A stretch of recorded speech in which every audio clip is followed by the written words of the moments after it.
Hello, I'm Jolene from Seattle. I'm Japanese, Chinese, and Swedish, fourth generation Japanese American. And I would love to hear what you're doing in New York. I caught wind that you both are parents of Asian children and put something together. Can you tell us the need you saw and tell us more about that so other people can replicate if that's appropriate? Sure. So we're both on the PTA at our children's middle school. And coming off of the Asian American Podcasters Association fireside chat talking about Stop Asian Hate and everything, we thought that it would be a good thing to see if our PTA would like to do something similar. And so we sent an email. And then, Larry, what happened next? Well, so actually, what happened was actually a bit of nothing because I think it caught everybody by surprise, and I don't think it was intentional in the sense that no one wanted to do anything. I think that PTAs, their parents, they're volunteers fitting this work in around their work day, around parenting their children, and all of their other responsibilities, especially during a pandemic. So I think people were caught off guard. And to be quite honest, right at the time that Lee sent her email, I had been spending like a day or so, doom scrolling through the news, just sort of silently, in a sense, suffering and reading and feeling rather helpless. I didn't even personally, I didn't even discuss it with my children or even my wife. We were just, we all knew it happened, but it was just sort of hanging in the air. And it was what I would say is when Lee sent her email, it suddenly kind of jolted me a bit. I was like, oh, I wonder how Lee is doing. So I sent a note to Lee and a couple of the other Asian members of our board, simply asking, how are you doing? And next thing you know, we're all in a Zoom for like 2+ hours, kind of unloading, sharing what we were thinking, and it was quite powerful. And from there, it went into, is there something, we're feeling really, in a sense, there was a sense of relief of at least sort of sharing amongst ourselves, and so there's this thought of what can we do, and that went straight back to Lee's email of, what about a fireside chat, which is nothing that we have ever tried in our PTA before, or really nothing that I've seen in any PTA before. And so I guess just to go a little bit further, it got into this idea of, well, how would we do this? And is anybody saying anything? And I think people were shocked. Um, and, for us, it just became this notion of how would we do it if we could? And so I think you could say it started off by us feeling kind of self-empowered to say, let's just kick the tires on this. Let's see what could happen. Let's say our school administration's okay with it. Let's say our PTA board is with it. Do we feel like we could carry the burden? And so we started, exploring how to do it. And that's where Lee really comes in, because she has this experience. And so really it's, I guess if you step back, it's, again, PTA board is parent volunteers. Everyone's just coming in, everyone's got their own experiences. And Lee just kind of stepped right in and said, I think I know how to kind of pull this together. And Lee, I mean, what were you thinking as we were talking? Right. So, because we had done one already, I thought that it would be good to try it and also come up with a statement, right? To reflect the PTA's position on hashtag Stop Asian Hate, which was met favorably once we were able to get traction on it. And so that's a resource that we'd like to share with your folks today also. And that's really, it was the culmination of the statement and the fireside chat. And so what we did was we posted it and we put it in our newsletter. And my thinking was, hey, if two people show up, we've done our job. If we don't know who's going to show up, we thought maybe 20 people would show up. And to give you perspective, the school is about 800 students total, and AAPI students, which are surveyed, come in at about 10%. right? And so, and we don't know if there are more. My guess is that there are more who are mixed like me. I'm half Japanese, who maybe don't self-identify that way. Maybe they checked off some other box. Who knows? So we knew that one starting number was about 80, but we just didn't know who or how many would show up. Yes. Got a question. Thank you. I'm surprised that there was more than two Asian parents, like on the PTA board. Coinky dink, huh? Yeah. That is that is exciting. And can you also share how you did you say to the principal and the other administrators? I don't have kids, so I don't remember the titles. What did you say to them, or how did you talk to them? Right. So it was actually a bit of a tag team effort. So as it happens, I'm the co-president, and there's another co-president who we work with, and she was, we pulled her in. She's not Asian, but we pulled her in very early on just to say this is what we're thinking of. It's very exploratory. And actually, what happened was our co-president said, let me go talk to the principal and just see, let's just see if there's any, let's see what we can do. And so actually I would say it wasn't a case of either Lee or myself speaking to speaking to the principal, but one of our, I guess you could say one of our co-president, who was acting as an ally at that time, said, let me take that for you. um, and she had been working a lot with the principal anyway, so she simply just had a quick conversation. um, and she greenlit it, so gave the green light and allowed us to begin planning. And really at that point it was very much carte blanche in terms of when we would want to do it.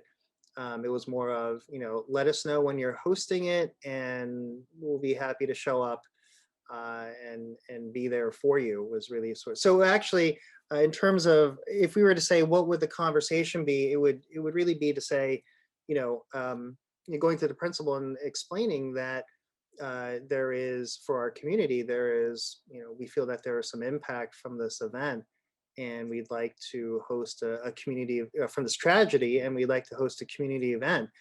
Since we've been remote all year, since we're all used to Zoom and this sort of platform, could we use that to try to build community and let the community speak?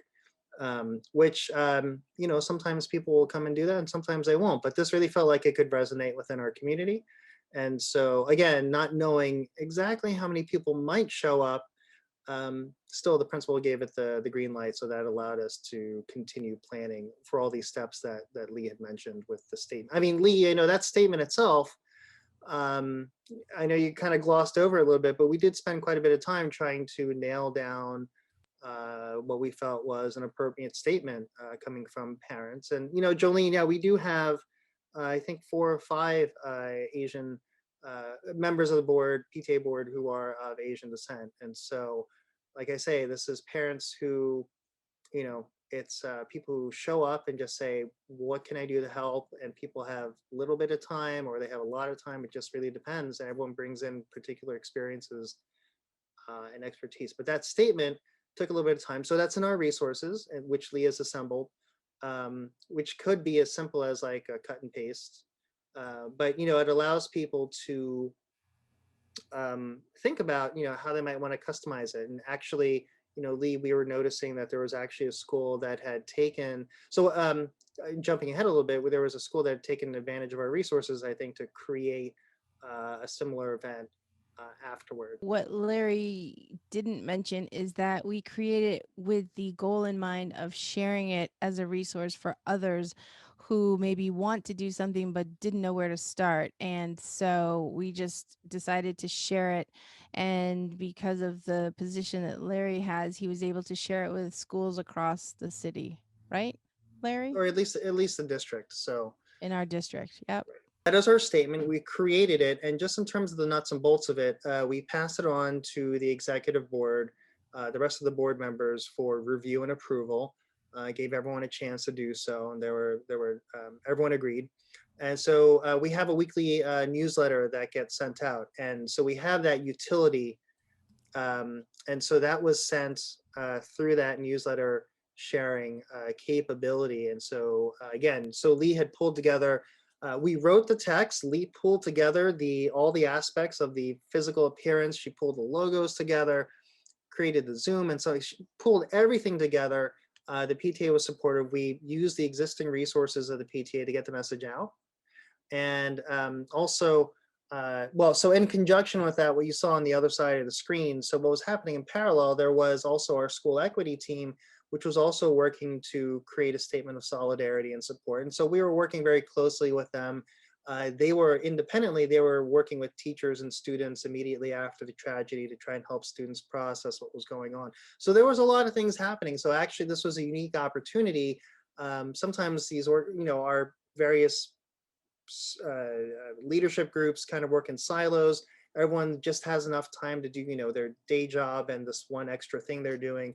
This was a unique opportunity for us to kind of bridge across different groups in the school with the principal and so on and so forth. So this really kind of everyone came together, and that allowed us to prepare for this event. So again, coming back to Lee, so some of the back end was activities were coordinating with the principal, coming up with a statement that we thought was meaningful, getting approval from the rest of the PTA board, and then leveraging the existing tools of communication, Facebook, newsletter engine, et cetera, to get this out to our family. And so that took us to the event, which was really just a couple days later. I mean, this is really about 4 days of us sort of constantly texting, calling, emailing. What do you think about this?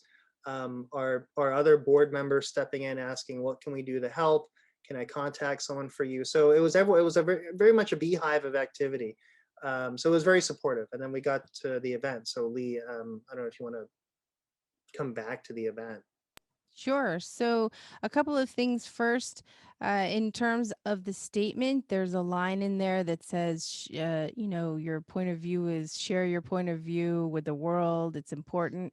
That actually came from podcaster Jen Lee of the Off Ethnic podcast. And the resources listed, some of them came actually from Jolene Jang that I compiled. So, thank you. And then, yes, the event itself, we again didn't know who would show up, but we were perfectly willing to put it on and follow through. We had 67 RSVPs. It was amazing, and more than 50 showed up. So it was pretty successful in terms of holding a safe space for people to share their thoughts and what's going on in their own worlds and sharing experiences. And so I think on that level it was really successful, and I encourage any outfit, not just PTAs, any group to just take a simple action, even if it's just whipping up a Zoom meeting. It's Bruce Lee's, pebble in the water ripple effect kind of a thing, and you don't know what effect, but as long as your intention is good, then only good things can come of it, right? So thank you for allowing us to share this with you. Can you tell me more about how you started that off? I have listened in and participated in, I don't know, 20 panels, either listening or in, and creating a safe space. Yes, it's a safe space for Asians to speak, but it is not, it is hard. So how did like we do it? Sure. because each time I'm like, hold your tongue, Jolene. Wait for the 2 minutes for the rest to say something. Just be patient. And so, how did you start that to Right. get people comfortable in order to start Sure. talking? So, what we did was we introduced ourselves and then we said, we don't know where this is going. We want to offer a safe space. Ultimately, we would like to have experiences shared, share your thoughts. And at the end, maybe we can come up with some action steps. But first, we, as the Asian American and Asian board members, we would like to share our own experiences first. And so we were able to create a safe space by being vulnerable and sharing our own experiences of discrimination or microaggressions, or the fact that there's one board member who said she didn't feel safe walking by herself. And so she rerouted her whole commute and things like that. So we shared first, and then that opened up the doors, or the comfort level of others to then chime in, right, Larry? Yeah, that's right. Yeah, absolutely. I mean, it really, once we started sharing, I think there was a little bit of an awkward pause of how do we go, who's going to go first. I think people were waiting to see what would happen. But since we started sharing ourselves, I think that really got people interested in wanting to share their experiences. And quite frankly, there were many faces I saw where I'd always sort of wondered, like, I wonder what their experience was. And there was, I think, you know, people, we learned a lot about people, things that they gave up to come to the country, things they don't have, extensive support networks of family, losing their language, or seeing their children lose their native language, just all sorts of sacrifices that get made to be in the US far from home for a lot of folks.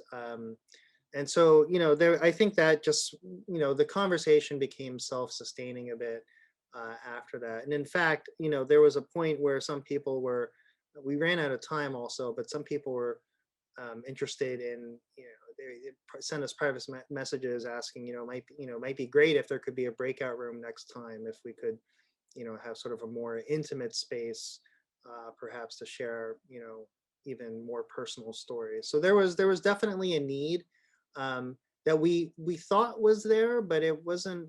As Lee says, we weren't quite sure. We told ourselves, in a sense, if it's just the five of us hanging out, so be it. But over 10 times the number of people came. There were teachers there, families, a lot of Asian families, and sometimes their children as well. So I think it was, we touched on something there. That was the right action And the at the right time. principal gave her statement, which was really wonderful to have the administration support as well. And then the end result was the creation of, or the idea of having more activities to do as a group, an AAPI parent body, family body. And so we put together a picnic and another just conversation. And so we'll keep you posted on those things.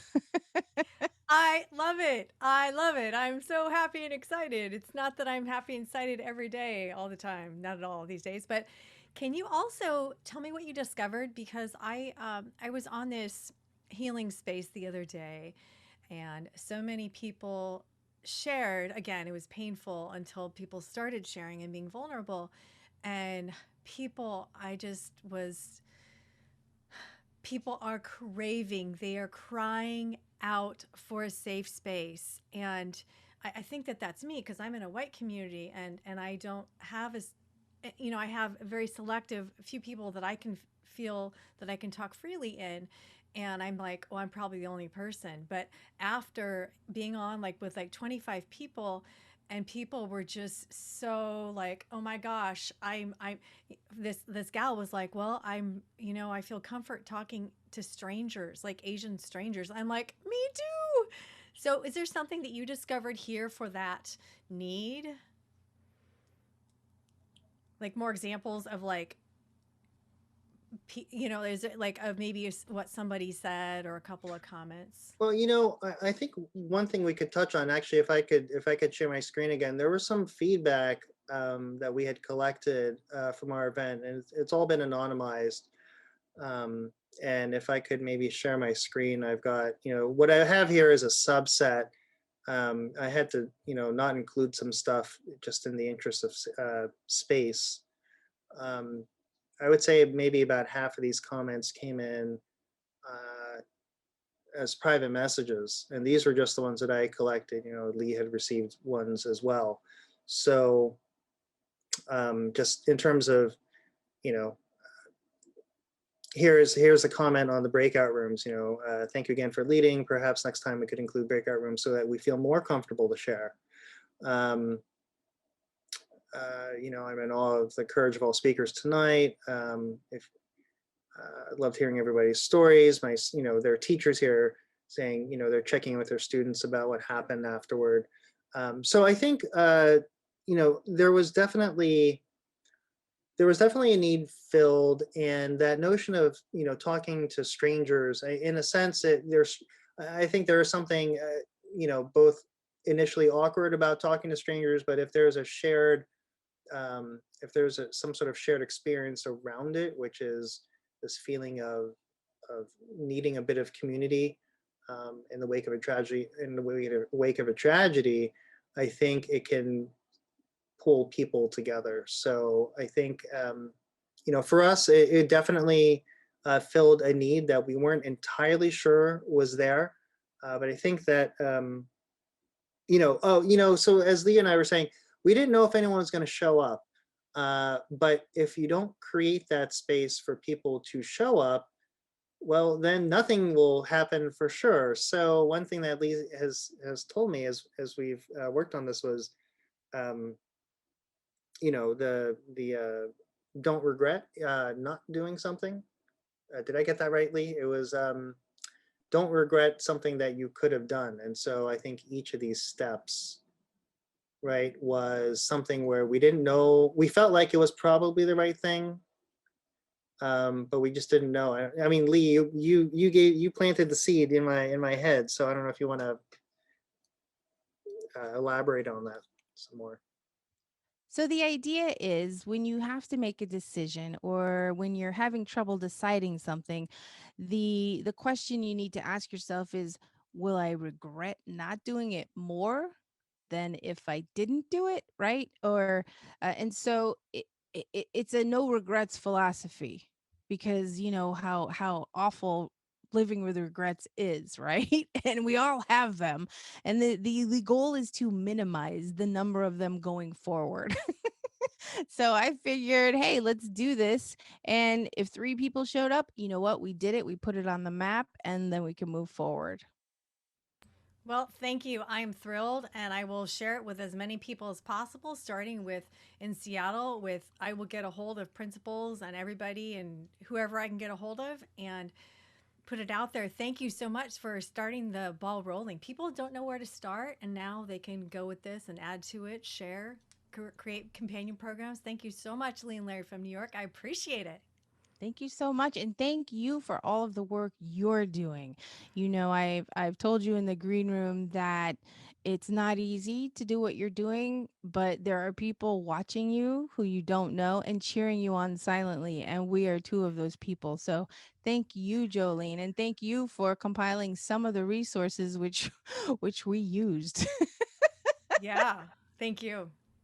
Thank you. And by the way, Jolene, I mean, I would say from my perspective, and perhaps just to wrap up, is what people bring to the table. Like, everybody brings something unique to the table, and you don't necessarily know how it's all going to shake out until you sometimes come across, unfortunately, like a tragedy, some watershed event that causes people to come together. And so your skill set, Lee's skill set, I think, are very powerful in times like this. So thank you for what you're doing.